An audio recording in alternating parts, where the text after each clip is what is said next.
참 노아는 이 하나님의 말씀 이 한 문장 들었잖아요. 홍수가 있을 것이니까 배를 만들라. 그 말씀을 듣고 무려 120년 동안 방주를 만들었습니다. 그의 전 인생을 이 방주 만드는 일에 투신되었습니다. 인내가 참 대단하죠. 120년이면 약속에 대한 그 기억 상실할 수도 있고 또 여러 시험이 있을 것이고 또 나름의 타당하고 합당한 이유를 대면서 방주 건축하기를 중단할 수가 있죠. 영적인 전쟁이 지금이나 그때나 똑같잖아요. 그런 이 영적인 전쟁과 이 맞서 싸우면서 승리하고 방주를 건축하는 일이 완성된 거죠. 네, 똑같은 일이 느헤미야서에 보면 나오잖아요. 느헤미야서는 성벽 재건에 대한 내용입니다. 네, 이것은 이 성전 건축의 연장선에 있는 일입니다. 성전만 이 예루살렘의 구조는 이 성전과 성벽이 서로 연결되어 있거든요. 그래서 성전이 있고 그 외부에 성벽이 있는 것이 아닙니다. 예, 성전이 있으면서 이 성전을 끼고 이 성벽이 이렇게 돌아가고 있거든요. 성벽이 동서남북이 있으면 그 중에 두 면은 성전하고 서로 연접되어 있습니다. 그러므로 이 성전을 건축하고 이 성전에 있는 이 아름답고 이 거룩한 것이 보호를 받기 위해서는 성벽이 재건되어야 하는 겁니다. 성전 건축은 성벽 재건으로 완성되는 거죠. 이게 완성이 안 되고 있었잖아요. 그럴 때 이제 바늘로 찔러도 눈물 하나 나지 않고 피도 나지 않는 그 느헤미야 같은 한 철인을 주님께서 예루살렘으로 보내시죠.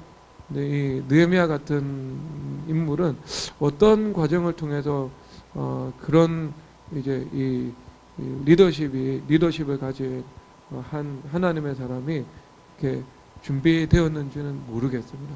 네, 느헤미야서의 느헤미야는 그 느헤미야가 준비된 프로세스는 다 생략이 되어 있거든요. 그냥 주도 면밀하고 빈틈없고 냉철하고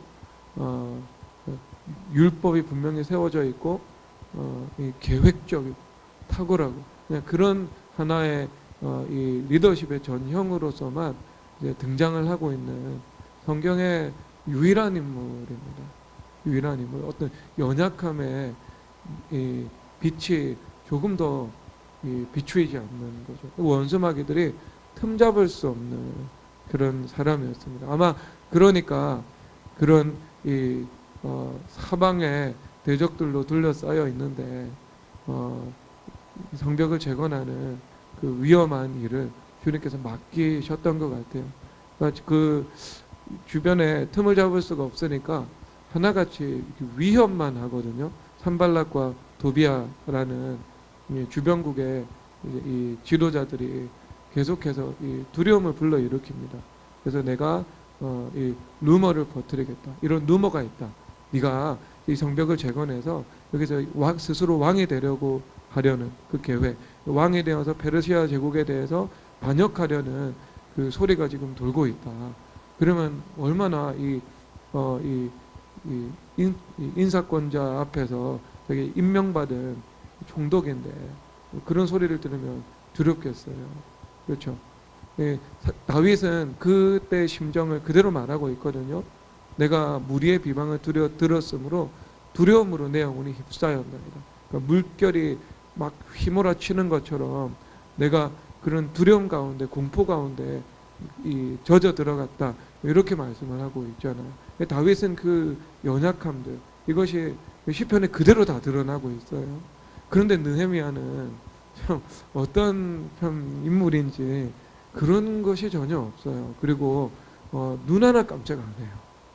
틈을 보이지 않습니다. 그래? 비방이 있다고 그래? 그런 루머가 있다고 그래? 나는 상관없어. 왜? 나는 그렇지 않으니까. 하면서 그래 지질 테면 지지라 이런 스탠스를 가지고 가죠. 뭐 그러다가 또 이제 완공될 것 같으니까요. 선지자를 보내는 거예요. 거짓 선지자. 예, 거짓 선지자가 와가지고요.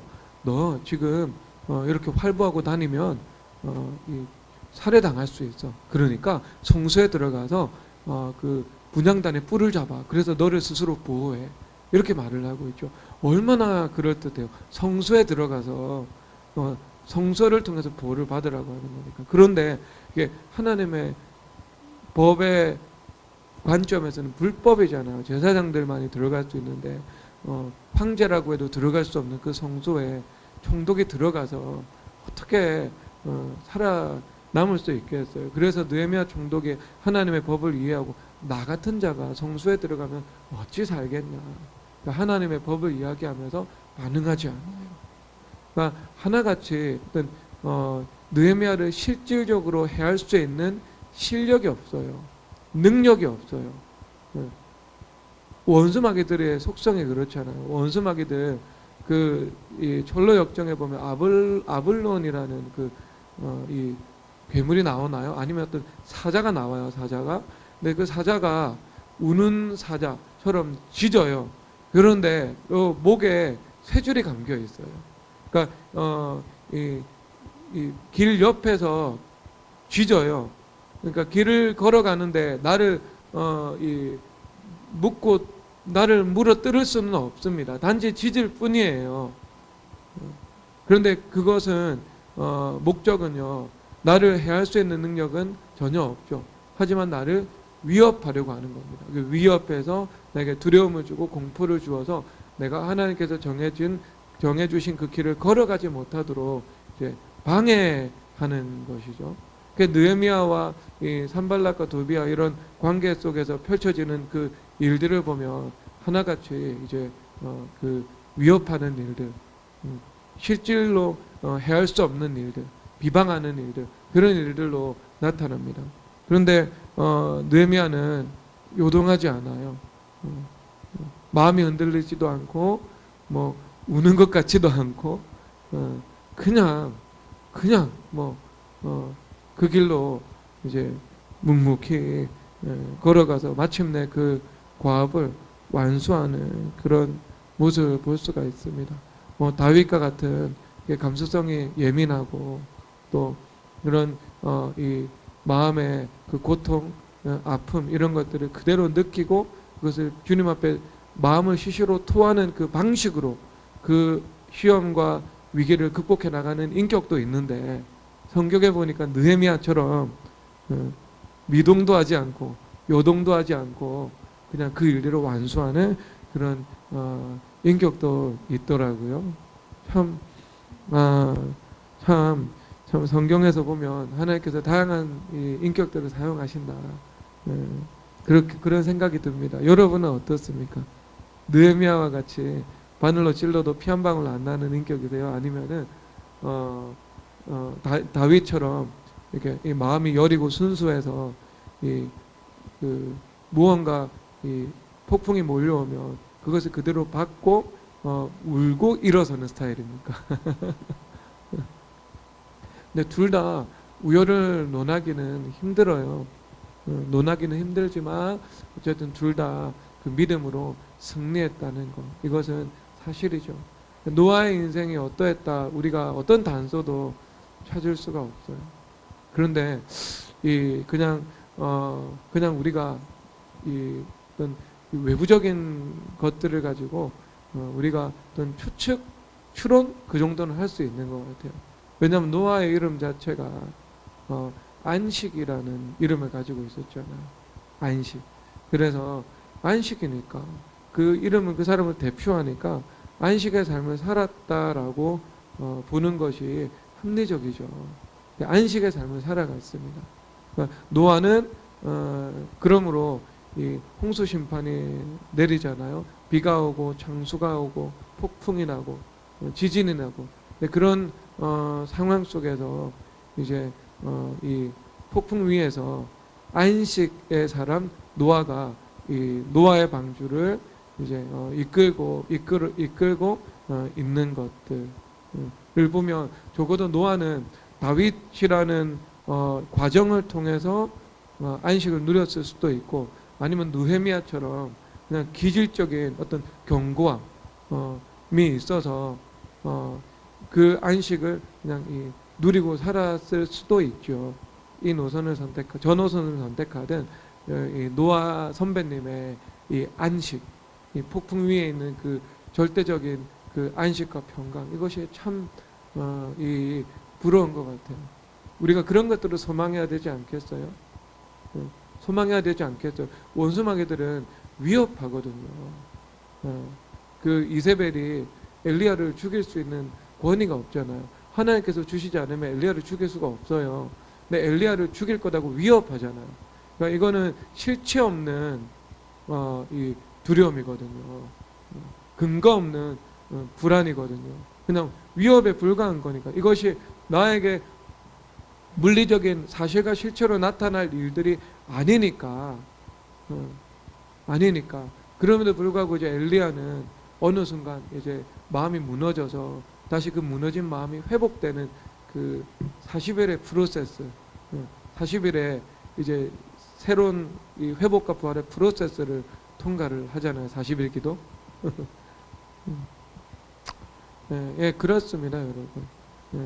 우리가 노아 선배님과 같은 그 안식, 마음 가운데 준비되어야 해요. 여기 오늘 말씀 16절 다 함께 읽겠습니다. 시작. 거기에 창을 내되 위에서부터 한 규빗을 내고 그 문 옆으로 내고 상중하 3층으로 알지니라. 아멘. 여기서 창을 위에서부터 낸다, 이렇게 말씀을 하고 있네요. 위에서부터 낸다. 그래서 이제 위에서부터 아니야. 위에서 한 규빗 되는 곳에 이제 이 창을 내는 거예요. 둘러가면서 창이 있었을 거예요. 당시 이 강력한 유리를 만들 수 있는 기술이 있었던 것 같아요. 이 아래쪽에 창을 내면 그 물결 파도가 칠 때 그 파도의 압력 때문에 견디지 못해서 부서질 수 있죠. 감당하지 못하는 이 재해가 닥쳐오겠죠. 그래서 하나님께서 이 위쪽에 창을 내십니다. 이 창이 있음으로 인해서 그 주는 효과가 있죠. 그것은 첫 번째, 낮과 밤의 질서 안에서 살아가야 한다는 것을 말씀해주고 있습니다. 너희들이 배 안에 있고 지금 뭐 세상과 단절되어 있고 그리고 하늘에는 흑암이 가득하고 비가 내리는 상황 가운데 있다 할지라도, 그리고 심지어는 너희들이 외부에서 그 무서운 하나님께서 일으키시는 그 재난을 눈으로 쓰나미도 올 텐데 그것을 보고 있다 할지라도 주님께서는 창을 내어 두신 것이죠. 그것은 낮과 밤의 질서 속에서 살아가야 한다는 것을 말씀해주고 있는 거죠. 이것은 이제 하나님께서 우리 가운데 그 율법에 세워진 그 질서 있는 그 삶, 이것을 말씀해주고 있는 거죠. 1차적으로는요, 우리가 교회는 군대잖아요. 그래서 하나님은 질서의 하나님이시다. 이 무질서의 하나님이 아니시다라고 말씀을 할 때 그 질서는요, 그 군사 용어입니다. 그러니까 군대에서 병사들이 오와 열을 맞추어서 행진하고 있는 모습, 이것을 이제 질서다라는 단어로 표현하고 있거든요. 그러니까 그 단어를 그대로 차용해서 온 거죠. 하나님은 질서의 하나님이시다. 그러니까 우리 삶 속에서는 그 질서가 분명히 있어야 된다. 여러모로 그것을 말씀해주고 있는 거예요. 그리고 2차적인 의미가 있을 텐데, 이 우리의 어떤 이 24시간 관념은 그냥 새벽에 이제 시작이고 그 다음에 저녁이 하루의 마침이잖아요. 잠을 자면서 하루가 종료되는 거죠.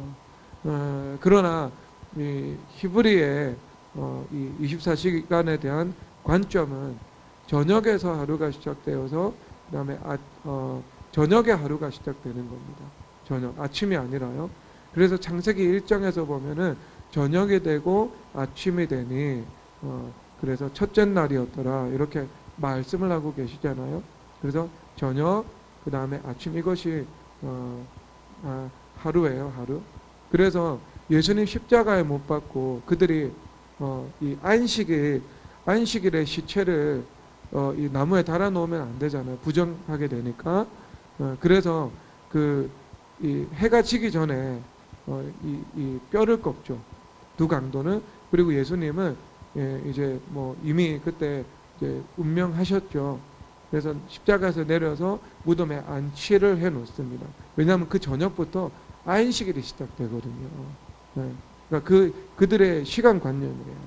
그러면 자, 이 저녁이 하루의 시작이다. 이것을 말씀해주고 있는 것이 무엇인가? 그것은 너희들은 하루를 안식으로 시작한다는 겁니다. 그러니까 우리가 밤에 잠을 자잖아요. 저녁에 퇴근해서 이 자녀들하고 시간을 보내고 조금 쉬다가 그냥 저녁에 밤에 잠을 자죠. 그러면 이 잠을 잔다는 것, 이 자체가 우리가 안식한다는 것을 말씀해주고 있잖아요. 그래서 사랑하시는 자들에게 주님께서 잠을 주십니다. 그래서 내가 평강과 고요 가운데 내가 하던 모든 일을 멈추고 쉬는 것이죠. 그때.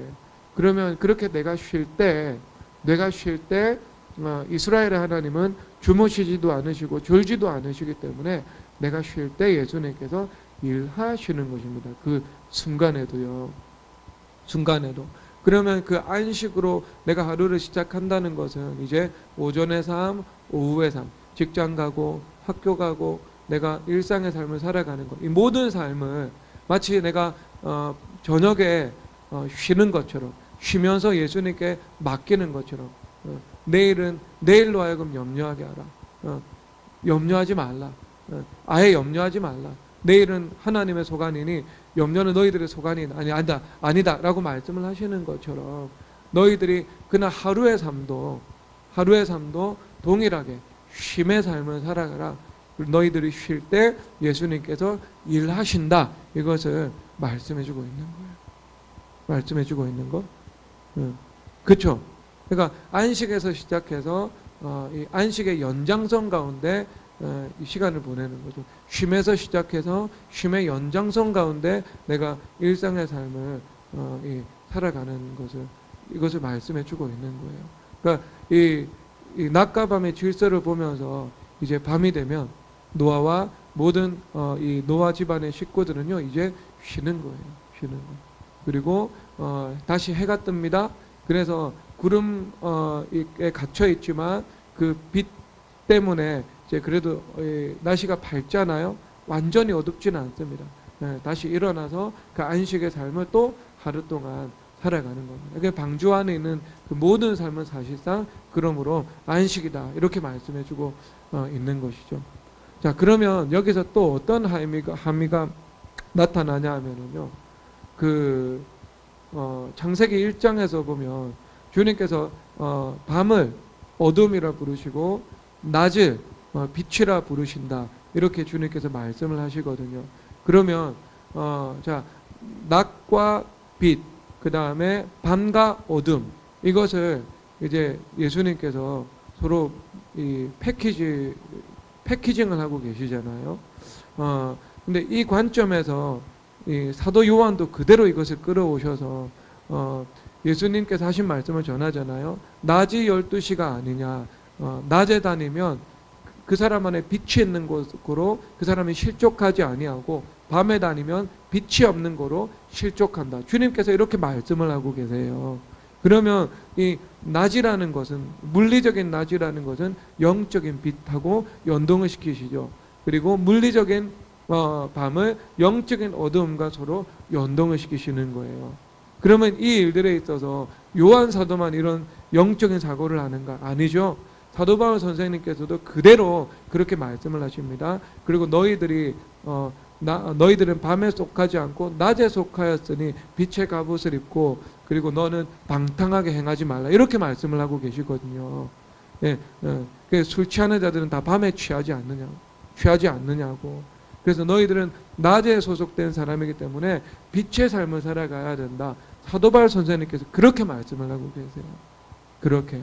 그러니까 이것을 잘 이해했던 우리 어거스틴 믿음의 선배님께서 그 창세기 1장에서 이 어둠, 이것을 이제 이 어둠의 세력으로, 그리고 빛을 이 빛의 세력으로 이렇게 이제 이야기를 하고 있죠. 그러니까 똑같은 관점에서 이 밤이라는 것이 무엇인가? 밤은 이 어둠의 이 세력들이 활동하는, 일어나는 그런 시간으로 보는 것입니다. 영적으로 그렇게 보고 있어요. 그러면 자, 바울이나 요한 사도나 아니면 어거스틴 선생님께서 해석하신 바에 따라서 이 말씀을 만약에 그렇게 이제 우리가 받아들일 수도 있잖아요. 해석해 볼 수도 있잖아요. 그러면 여기서 자, 밤이라는 것은 이제 어둠의 세력들이 일어나는 시간이죠. 여러분 모든 본문을 그렇게 해석할 수는 없지만 이 창세기 1장부터 이 11장 요 초반부는요 얼마든지 그렇게 해석을 해도 괜찮습니다. 왜냐하면 이게 이 교회사적인 그런 사례가 있거든요. 그래서 이 땅과 바다 해가지고요 바다가 땅의 경계로 넘어오지 못하게 하잖아요. 이것을 이 어거스틴 선생님은 흑암의 세력에 하나님께서 이렇게 이 세력을 향해 제한하신다. 하나님께서. 그래서 하나님께서 정해주신 그 범위를 흑암의 세력은 넘어설 수 없다. 그래서 하나님의 주권 안에 있다는 것들을 말씀해주고 있어요. 그래서 여기서 예수님 하나님께서 이름을 부르시잖아요. 낮을 빛이라 밤을 어둠이라 부르시니라. 이 부르신다는 것은 주권의 행위거든요. 주권의 행위. 그러니까 빛이나 어둠이나 모두 하나님의 주권 안에 있다는 거죠. 하나님께서 정해놓으신 그 한계선을 넘어올 수가 없다는 것이죠. 그러니까 그들이 어떤 실체, 물리적인 실체, 사실 이것으로 우리를 해할 수 없으니까 우리를 위협하려고 하는 거죠. 그래서 위협하는 그 사람들이 늘 사용하는 것은 비방, 루머, 모함, 마타도어 뭐 이런 종류의 일들이 되겠죠. 다들 위협할 수 있는 것이니까요. 위협할 수 있는 것이니까. 자, 그러면 자 다시 돌아갑니다. 그러면 이제 노아는 안식이죠. 그러면 밤이 되었을 때도 안식하는 겁니다. 그러면 그 밤은 어둠의 세력이 일어나는 시간이죠. 그래서 어둠의 세력이 일어날 때 그럼에도 불구하고 노아는 안식하는 삶을 살아간다라는 것들을 여기서 말씀해 주고 있는 겁니다. 그래서 우리가 빛이 태양이 떠오르고 다시 빛이 임하고 낮이 되어서 살아갈 때도 역시 그 안식의 삶을 우리가 살아가야 하는 것이죠. 그러면 이것이 우리에게 요구해 주시는 바, 우리가 삶을 살아갈 때 형통할 때도 있습니다. 순경의 상황이 있어요. 그럴 때도 우리가 안식하면서 살아가야 됩니다. 그리고 우리가 살아갈 때 때로는 역풍이 올 수도 있고요. 아니면 그런 시험의 상황이 있을 수 있죠. 하나님께서 정하신 그 한계와 어떤 이 제한, 그 안에서 원수 마귀들이 일정 부분 일어날 때가 있습니다. 주님께서 허락하실 때가 있어요. 그럴 때도 우리가 안식하면서 살아가야 하는 것을 말씀해 주고 있는 것입니다. 그러면 자, 사람들이 그렇게 살아가야 되는데 사람들이 가지고 있는 그 가장 깊은 불안은 무엇이냐면요, 내가 통제할 수 없는 것에 대한 두려움입니다. 그러니까 내가 알 수 없는 것에 대한 불안이에요. 인간이 가지고 있는 근원적인 그 가장 깊은 불안, 그것은요, 내가 통제할 수 없는 것에 대해서, 내가 알지 못하는 것에 대해서 내가 불안을 가지고 살아가는 것이지요. 이게 가장 깊은 불안 중에 하나입니다. 당장 내일 무슨 일이 벌어질지 모르고 모레 내가 어떻게 내가 상황을 통제해 나가야 될지 내가 이렇게 그런 능력이 없고, 근데 사실 이 문제는 예외가 없는 문제죠. 왜냐하면 방주에 보면 없는 것이 하나가 있잖아요. 키가 없어요. 방주에 키가 없다는 것은 어차피 모든 피조물의 주인은 예수님이시다는 말이죠. 우리가 누구도 그 누구도 주인이 되고자 하나 주인이 될 수 없다는 것들을 말씀해 주고 있는 거예요. 아예 키가 없는 거예요. 노아 안에 모든 인류가 다 있잖아요. 그 노아 대표 안에 그 안에 모든 인류들이 다 있거든요. 그래서 노아와 언약을 맺으실 때 그 안에 있었던 모든 인류와 주님께서 언약을 맺으셔서 지금도 우리는 물로써 인해서 전 우주적인 심판이 임하지 않을 것을 믿고 살아가잖아요. 그렇죠.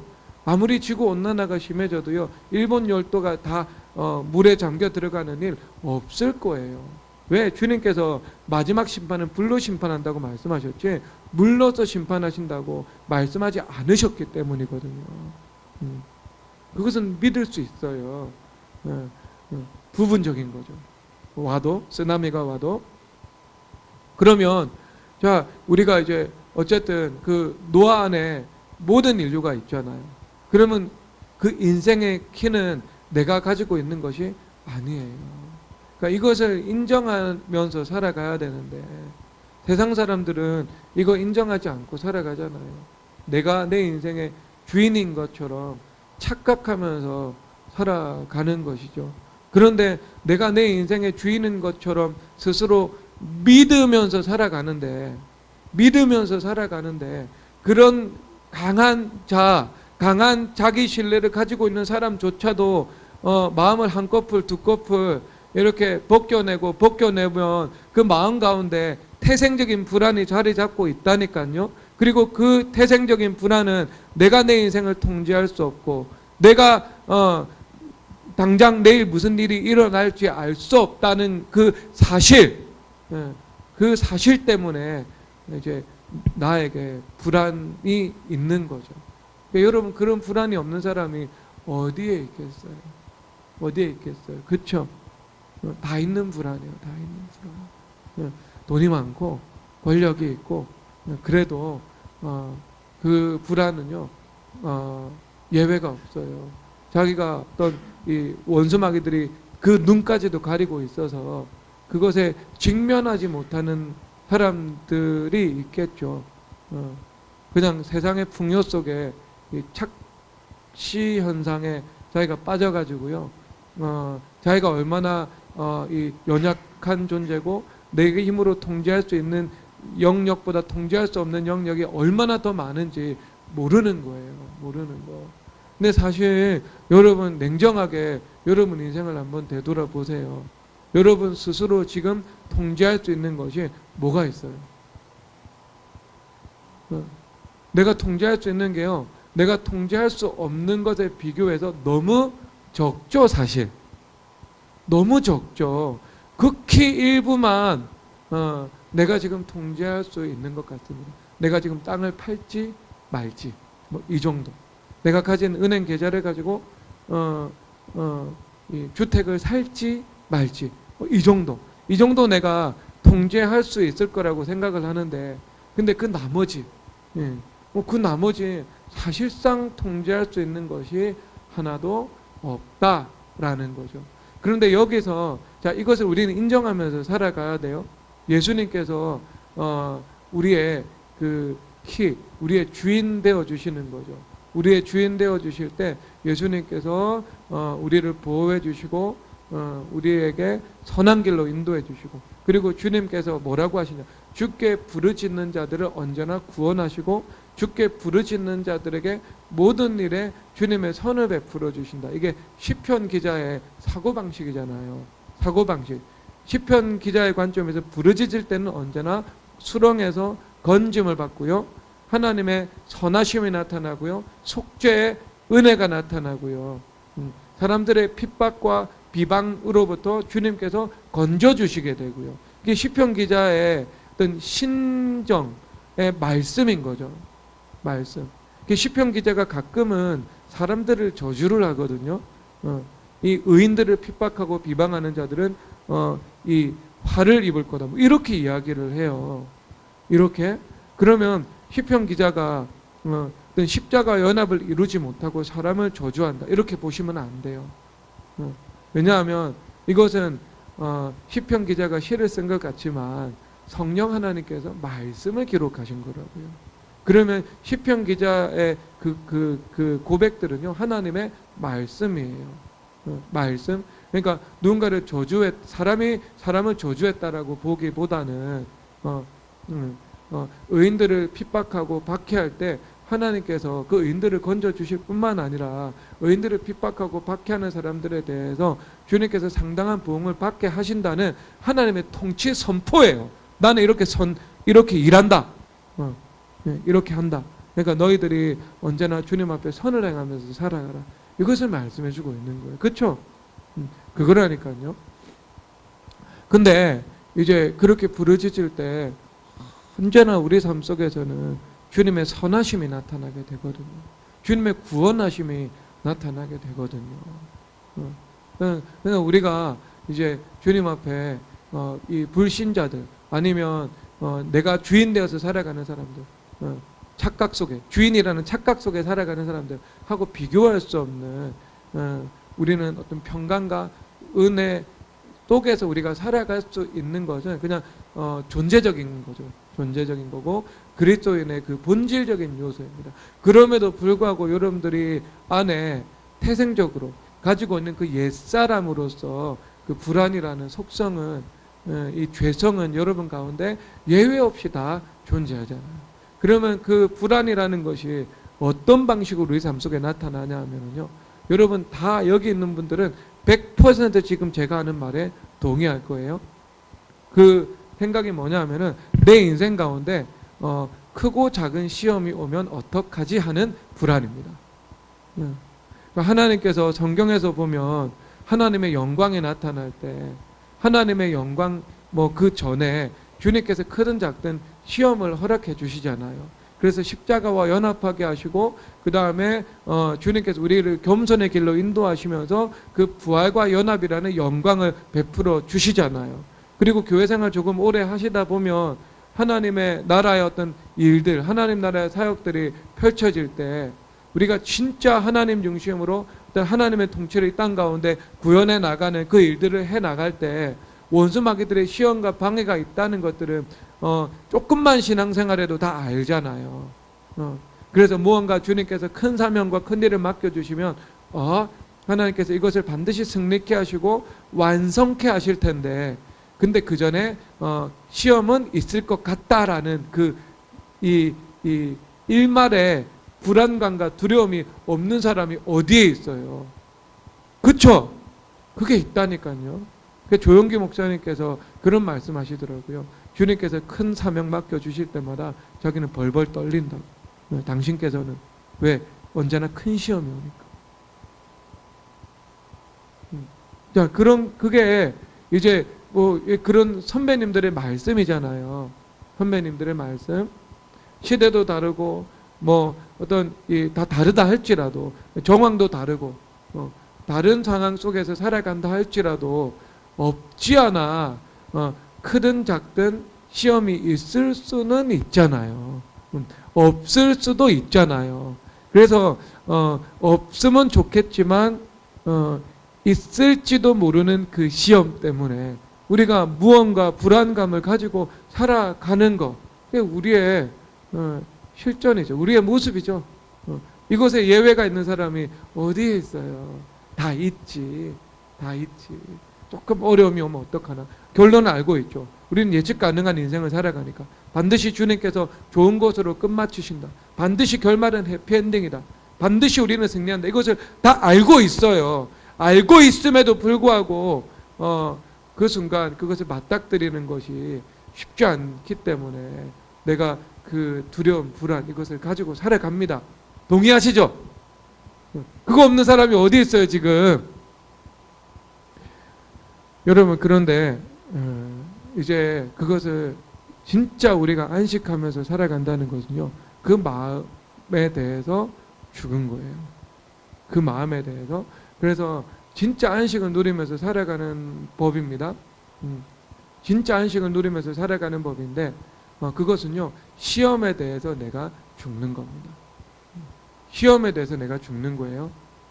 그러니까 작은 시험이 올 수도 있고 큰 시험이 올 수도 있고 시험이 없이 그냥 지나갈 수도 있어요. 인생 전체의 시간을 보면 그렇게 시험의 시간이요 그렇게 많지 않아요.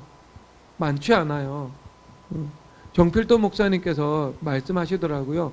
교회 문제 하나 오면은 2주 동안 목숨 걸고 기도드리면 그 문제 싹 사라진다고. 그렇게 말씀을 하시더라고요. 2주 동안 목숨 걸고 기도드리면 뭐 길면 한 달이겠죠. 길면 아니면 좀 더 이상 될 수도 있겠나? 하지만 그렇게 말씀을 하시거든요. 그러면 자 우리가 마음 가운데 어떤 생각을 해야 되냐면요. 작은 시험이 오든 큰 시험이 오든 내가 그 시험에 대해서 죽는다. 시험에 대해서 십자가와 연합해야 되는 거죠. 지금 이 순간. 그러면 더 이상 뭐가 와요? 시험이 두렵지 않은 거죠. 그러니까 시험이 올까봐 내가 전전긍긍하면서 안절부절하면서 살아가지 않는다는 거죠. 그 상태. 그러니까 내가 시험에 대해서 죽었다는 것은 내 안에 있는 그 불안, 두려움 이것이 이 자기 죽음을 이루었다. 이것하고 똑같은 일인데 그것보다 더 먼저 시험 그 자체에 대해서 내가 죽는 거죠. 그러면 시험 자체에서 죽는 것은 무엇인가? 시험이 안 오면 감사한 일이지만 혹 크고 작은 하나님 어떠한 형태로든 시험이 온다면 내가 그 시험이 올 때 그 시험과 맞서 싸워서 반드시 승리할 것이다 라는 그 믿음, 그 태도를 가지고 내가 살아가는 거죠. 그리고 그 시험이 왔을 때 내가 십자가와 연합해서 죽고 그리고 부르짖음의 기도와 예수 그리스도의 이름과 보혈의 능력으로 원수 마귀는 대적해서 절단내고 그리고 그 시험의 그 모든 관계적인 상황이나 아니면 그 시험의 물리적인 상황에 대해서 예수님의 그 주대심을 구하고 그 주대심 앞에 내가 굴복하고 또 주님 앞에 올려드리고 그렇게 하면 시험은 금방 끝난다. 시험은 곧 끝난다. 예수님께서 일하신다. 예수님께서 승리케 하신다. 그리고 시험 이후에 반드시 주님께서 복된 선물을 허락해 주신다라는 그 믿음, 확신, 사실 그것을 우리가 붙잡고 나가버리는 겁니다. 나가버리는 거. 그러니까 시험이 안 왔으면 좋겠죠. 모든 사람들이 시험이 안 오기를 바라고 있죠. 그런데 그런 생각만 가지고 살아가면 시험이 크고 어떤 내가 무슨 하나님의 일을 할 때마다 내가 어떤 하나님 나라를 이 세상 가운데 구축해 나갈 때마다 늘 전전긍긍 안전부절이 상수로 내 가운데 내 인생에 따라오지 않겠어요. 그게 또 작은 시험이 일어나면 어떡할까? 또 큰 시험이 오면 어떡할까? 그렇게 살아가야 되잖아요. 내가 불안감을 가지고 그렇죠. 그런 불안감을 가지고 있다고 안 올 게 오지도 않고 올 게 안 오지도 않거든요. 올 게 안 오지도 않거든요. 그런데 그냥 처음부터 내가 절대적인 안식과 평강 가운데 느헤미야처럼 살아갈 수 있는 그 길은 그거예요. 올 테면 와라예요. 올 테면 와라. 크든 작든 시험이 올 테면 와라예요. 그 시험이 오면 반드시 주님께서 더 좋은 것 주십니다. 반드시 주님께서 더 좋은 것 주십니다. 시험 끝나면은요, 반드시 부활을 주시고, 반드시 승리를 주시고, 반드시 영광을 주십니다. 그리고요, 그 시험이 왔을 때, 그 시험 앞에서 내가 십자가와 연합하고, 주님 앞에 무릎 꿇고, 주님 앞에 부르짖어 기도드리면, 부르짖어야 돼요. 그러면 반드시 그 시험을요, 주님께서 떠나가게 하십니다. 원수마귀들이 한 길로 갔다가 7길로 도망하게 되는 역사가 나타나는 거예요. 역사가 나타나는 거예요. 그렇죠, 여러분? 다윗 보세요. 다윗이 시글락에서 자기 처자식 다 뺏겼잖아요. 그런데 그거 다시 되찾는데 하루 이틀밖에 걸리지 않았습니다. 하루 이틀밖에. 부르짖어 기도드리고 주님 앞에? 그러니까 우리가 그런 생각을 가져야 되죠. 그런 생각, 그런 믿음. 그러면 어때요? 그러면 이미 내가 시험에 대해서 내가 지금 죽은 상황이에요. 이미 처음부터 죽은 상황이에요. 처음부터 시험이 오기 전부터 내가 죽은 상황이라니까요. 시험에 대해서는. 그러면 그 시험이 나에게 영향력을 끼칠 수가 있어요, 없어요? 끼칠 수가 없죠. 끼칠 수가 없죠. 조금도. 그러니까 느헤미야의 인생 가운데에는 그 원수 마귀들의 그 시험이 어떤 이 권위를 주장하지 못했어요. 그의 삶 가운데. 그냥 마치 없는 것 지나가기도 했어요. 없는 듯. 어떤 물리적인 피해와 타격 없이 그냥 지나갔을 뿐이에요. 위협하고 떠나갔을 뿐이에요. 그런데 그 위협에도 느헤미야 선배님께서는 두려움이나 불안으로 반응하지도 않으셨어요. 반응하지도 않으셨어요. 이미 제가 볼 때는 각오하고 온 것 같아요. 페르시아에서 오면서 이건 시험과 이 핍박이 있을 수 있다. 그럼에도 불구하고 나는 이것을 십자가 연합해서 승리할 것이다. 이것을 가지고 온 것 같아요. 두려움이 없는 거예요. 마음 평강에 있는 거예요. 그러니까 두려움이 없고 평강이 있으니까 어떻게 해요? 원수 마귀가 어쩌지 못하는 거예요. 원수 마귀가 권위를 주장할 수가 없는 거예요. 원수 마귀가 어쩔 수가 없는 거예요. 어쩔 수가 없는 상태. 그런 이제 상태가 돼버린 거죠. 그게 그냥 지나가 버리는 거예요. 지나가 버리는 거예요.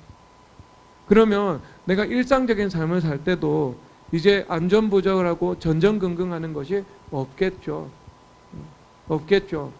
그리고 시험도 별로 없겠죠. 내가 죽어 있으니까. 별로 없는데, 그리고 크고 작은 시험이 온다 할지라도요, 그냥 오면 내가 맞서서 싸워야지.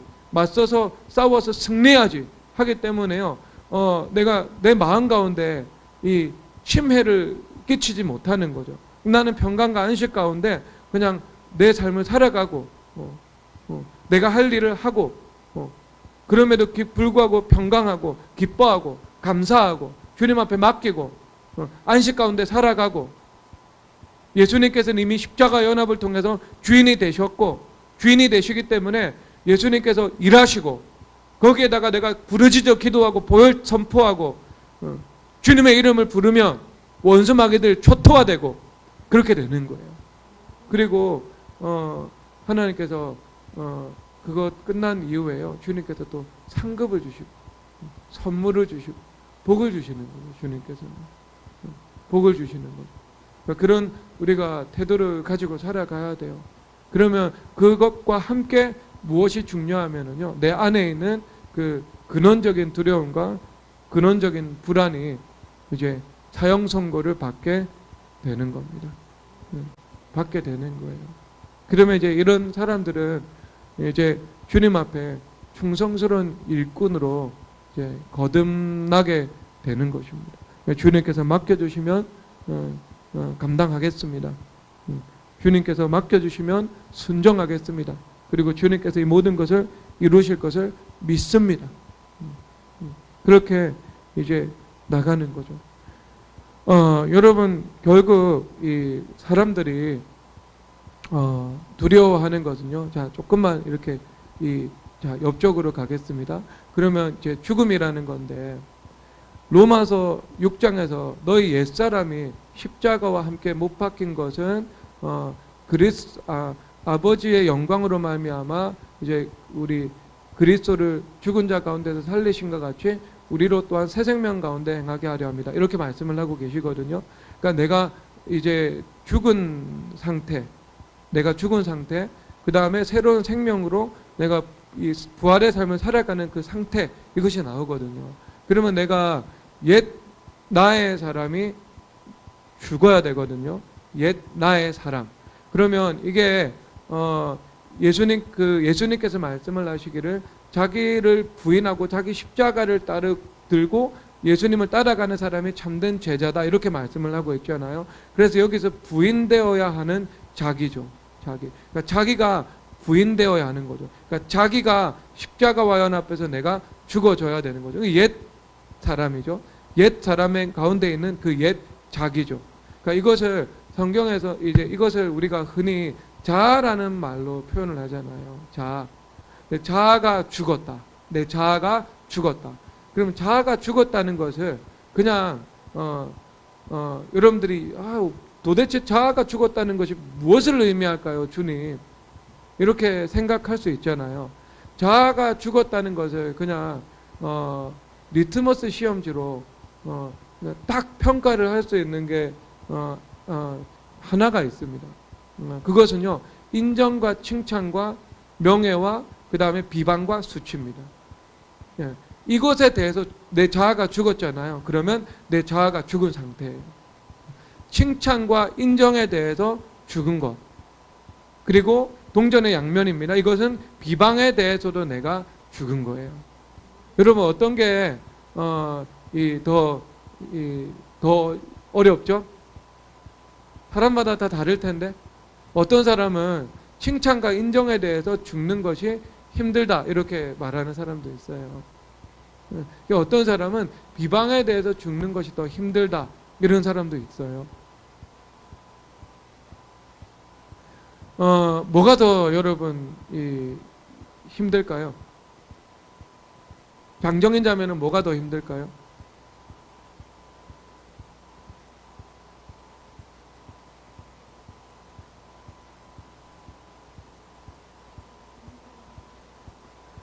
경험해보지 못해서 모르겠네요. 세상 살다 보면서 칭찬을만 받아본 적이 없구만.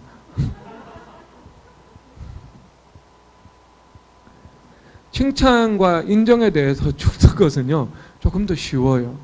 그거는 나의 어떤 심리적인 고통을 주지는 않잖아요. 그냥 내가 그것에 대해서 받지 않고 예수님께 영광 올려드리면 되거든요. 안 받으면 돼요. 안 받으면. 그런데 비방에 대해서 죽는 것은요, 우리 가운데 심적인 고통을 주잖아요. 열받게 하고 힘들게 하고 고통스럽게 하고 그러잖아요. 그러니까 칭찬과 인정에 대해서 죽는 것은 동전의 양면처럼 그 비방에 대해서 죽는 건데요. 그것 근데 제 경험상 칭찬과 인정에 대해서 죽는 것보다 비방에 대해서 죽는 것이 더 힘듭니다. 왜냐하면 이것은 우리 가운데 고통을 주거든요. 고통을. 그렇죠. 고통을 주기 때문에 그래요. 실제로. 그런데 비방에 대해서 죽는 것이요, 곧 또 칭찬과 인정에 대해서 내가 죽는 겁니다. 자아가 죽었다라고 하면 이제 바로 그것을 의미하고 있는 거죠. 그래서 사람들은 이 명예와 이 인정과 칭찬에 대해서 죽는 것은요, 그나마 쉬워요.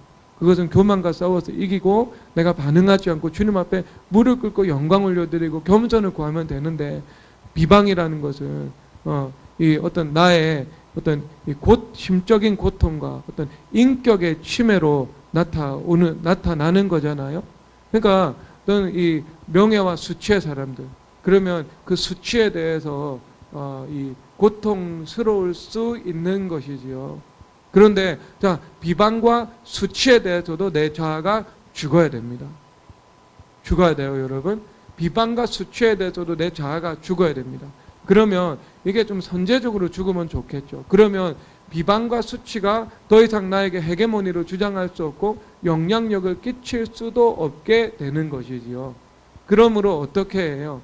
내 인생 가운데 그런 원수마귀들이 주고자 하는 그런 큰 수치나 아니면은 그런 이제 이 비방이 힘을 얻지 못하는 거죠. 세력화될 수가 없는 거죠. 미미한 바람이 폭풍이 되지는 못하는 거예요.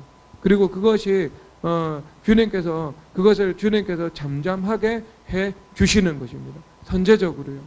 그런데 뭐 때로는 그럴 수도 있잖아요. 우리가 너무 이 명예와 수치에 이 명예와 수치가 너무 내 인생에 중요한 사람들. 그래서 집요하게 명예를 추구하며 자기 영광을 추구하면서 살아가는 사람들. 이런 사람들은 사실상 이제 어쩔 수 없이 높아지는 길을 선택해서 낮아지게 되는 그 수치가 인생 가운데 찾아오기도 하거든요. 그런 경우들도 있거든요. 먼저 명예와 수치에 대해서 십자가 연합에서 죽으면 그게 최상인데 그렇게 되지 못해서 내가 기고만장해서 올라가다가 추락하는 경우들도 있거든요.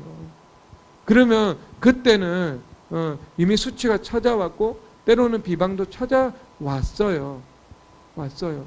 그거 어떡하겠어요. 그럼에도 불구하고 그 수치와 비방에 대해서 십자가 은 앞에서 내가 죽어야 되는 거예요. 그리고 죽고 그것은 또 인내가 필요하죠. 인내가 필요하죠. 그런 상황과 이런 그런 정황 속에서 내 인생을 어느 정도는 살아가야 됩니다. 성경을 보면. 그래서 우리 다윗 선생님께서 밧세바와 간음하고 살인한 다음에 어떤 이 불명예스러운 사건이 찾아왔잖아요. 압살롬이 이 쿠데타를 일으켰잖아요. 그리고 나서 쫓겨갔거든요. 그리고 쫓겨난 다음에 적어도 한 3개월 정도 그 이상 동안 예루살렘으로 복귀하지 못하고 그 요단강 건너편에서 광야에서 그 인생의 시간을 일정 정도 보내었습니다. 그 다음에 주님께서 다시 그를 복권시켜 주신 것이지요. 그럴 경우에는요, 어떤 그 인내의 시간을 통과하는 것을 주님께서 허락하십니다. 그런데 그 인내의 시간을 다 통과한 다음에는요, 주님께서 다시 어떻게 하시는가? 주님께서 얼굴을 들어주시는 거예요. 얼굴을 다시 들어주시고요. 주님께서 주님의 얼굴에 있는 그 얼굴 빛을, 그 평강의 빛을 주님께서 비추어 주시고요. 그래서 이 사망의 음침한 골짜기가 지난 다음에는 원수의 목전에서 상을 차려주시는 그 은혜도 주님께서 허락해 주시는 겁니다. 그러면 우리 미래교회 성도님들이야, 그럼 큰 비방과 수치 이런 것들이 있는 분들이 현재로서는 거의 없다고 해야 되거든요. 거의 없다고.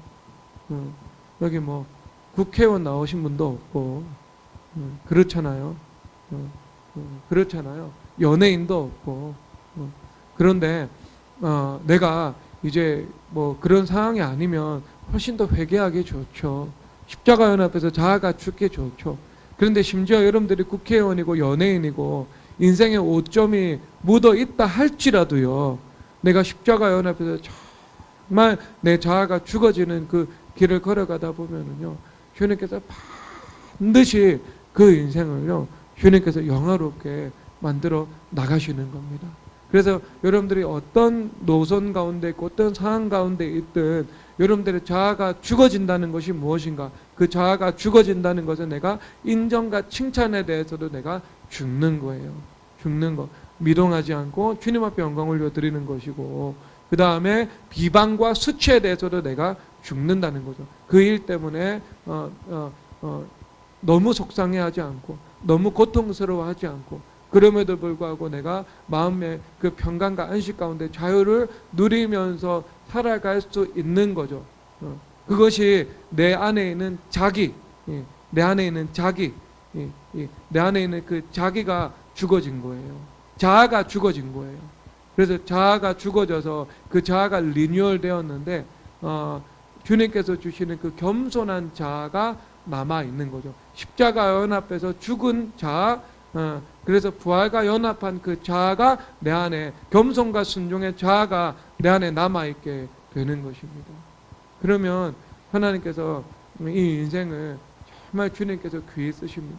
사명을 이루게 하시고, 때때로는 그게 없을 수 없어요. 예수님 믿는 사람들이 인생 가운데 시험이 없을 수는 없습니다. 여러분, 시험이 없으려면은요, 히키꼬모리가 돼서 살아가면 됩니다.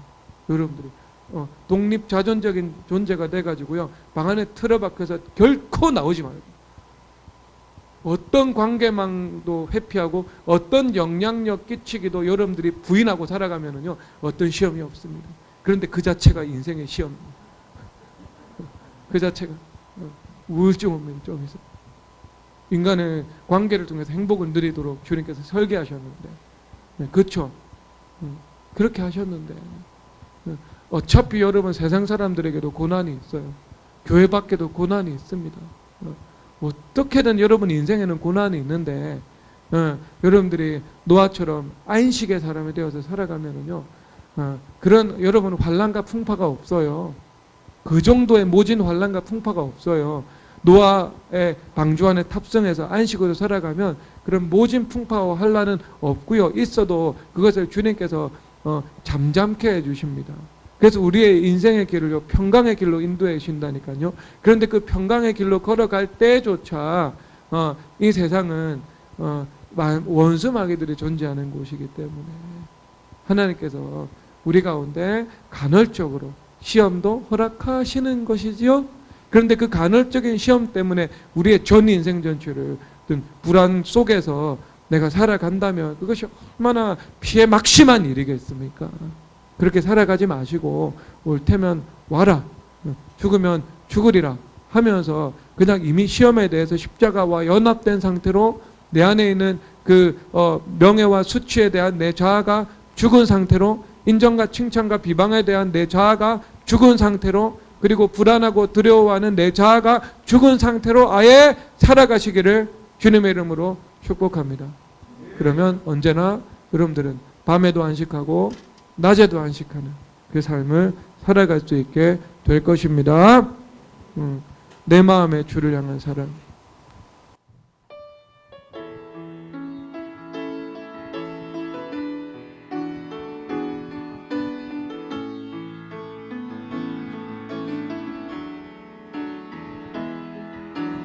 내 마음의 주를 향한 사랑에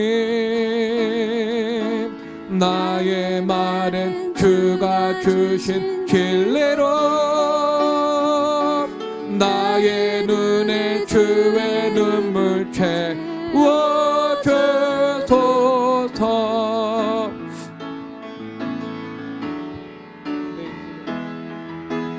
내 입술에 찬양의 향기가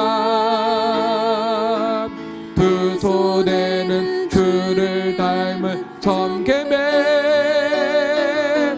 나의 삶의 주의 흔적 남게 하소서.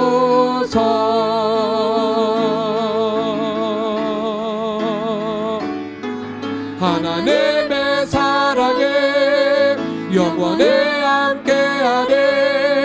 십자가의 길을 걷는 자에게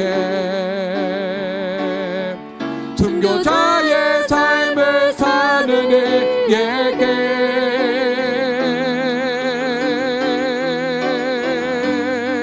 조롱하는 소리와 세상 유혹 속에도 주의 정결한 챔버가 되리라. 내 생명 주님께 드리리. 하나님의 사랑에 하나님의 사랑에 영원히 함께하리. 십자가의 길을 걷는 자에게 순교자의 삶을 사는 이에게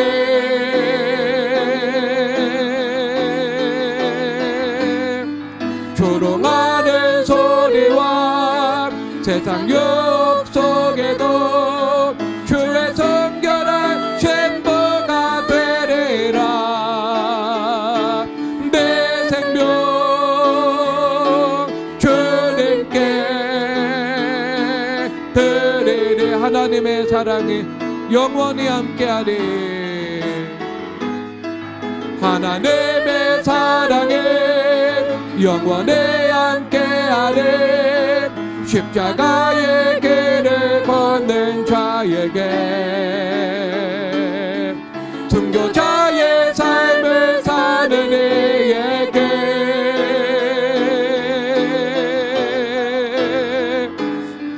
조롱하는 소리와 세상 유혹 속에도 주의 정결한 챔버가 되리라. 내 생명 주님께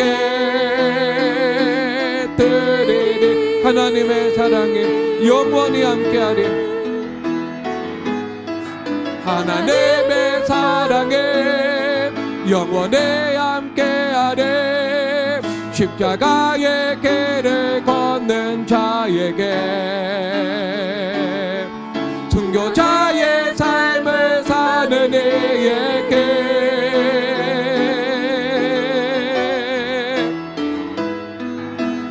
아는 소리와 세상 유혹 속에도 주의 성결한 신부가 되리라. 내 생명 주님께 드리리. 아멘. 내가 십자가 은 앞에서 나의 자아가 죽어지게 하여 주시옵소서. 이 시간 주여 삼창하고 기도드리겠습니다.